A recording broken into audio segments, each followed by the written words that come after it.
Una pa lamang, binibigyan niya na ako ng mga pasugo.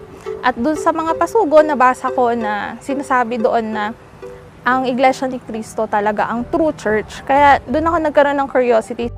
Ang unang nag-imbita sa akin sa iglesia sa pagsamba ay kaibigan ko. Nung unang attend ko ng pagsamba sa Iglesia ni Cristo, talagang sobrang humanga ako sa kaayusan, katahimikan, at pati sa mga ministrong nagtuturo. Dahil talagang lahat ng aral ay nasa Biblia lang. Dahil yun talaga, nandun nakasulat lahat ang mga salita ng Diyos. Walang halong perspective ng ibang tao.